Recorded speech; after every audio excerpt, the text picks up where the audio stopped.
Kumusta mga boss? Ngayon lang ulit tayo makapag-upload.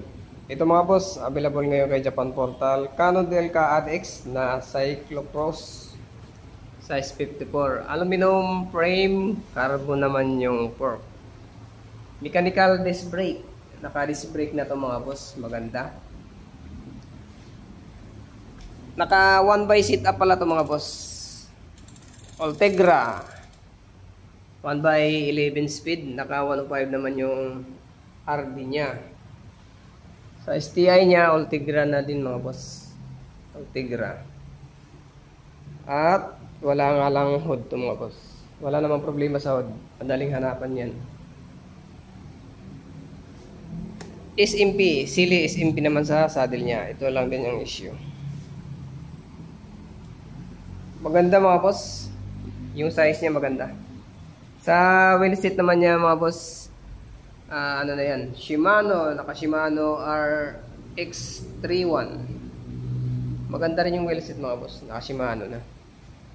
Naka clutch pedal na rin pala ito mga boss.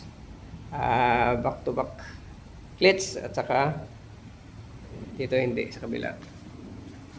Tingnan natin yung preno mga boss.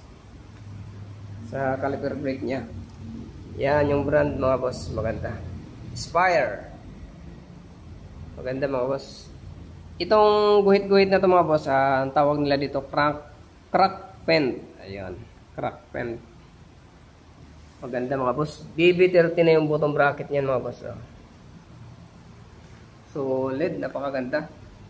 140 mm naman yung sukat ng rotor niya mga boss. Maganda rin yung rotor. Ano na yun mga boss? Center lock. Yan ang maganda sa center lock, matibay compare sa mga bolt type. Shimano Ultegra sa crankset niya mga boss, 172.5 yung haba. Haba din siya. Pang malaking tao talaga mga boss. Sa mga naghahanap ng size 54, ayan o. CAD X, nandito nakalagay dito sa taas mga boss, sa top tube. CAD X, malaki yung X dito. Sa Steam naman niya, walang nakalagay na brand. Sa drop bar, Nito. Oo, Nito. Maganda mga boss. Sa seat post naman niya, Cannondale. Cannondale stock na. 700 by 32C pala yung gulong niya mga boss. Yan yung brand ng gulong. Kita ba? Dito sa kabila. Yan, kitang-kita. Yan. Maganda mga boss. Sa price nito mga boss, 30,000 na lang to. Comment down below sa mga interested.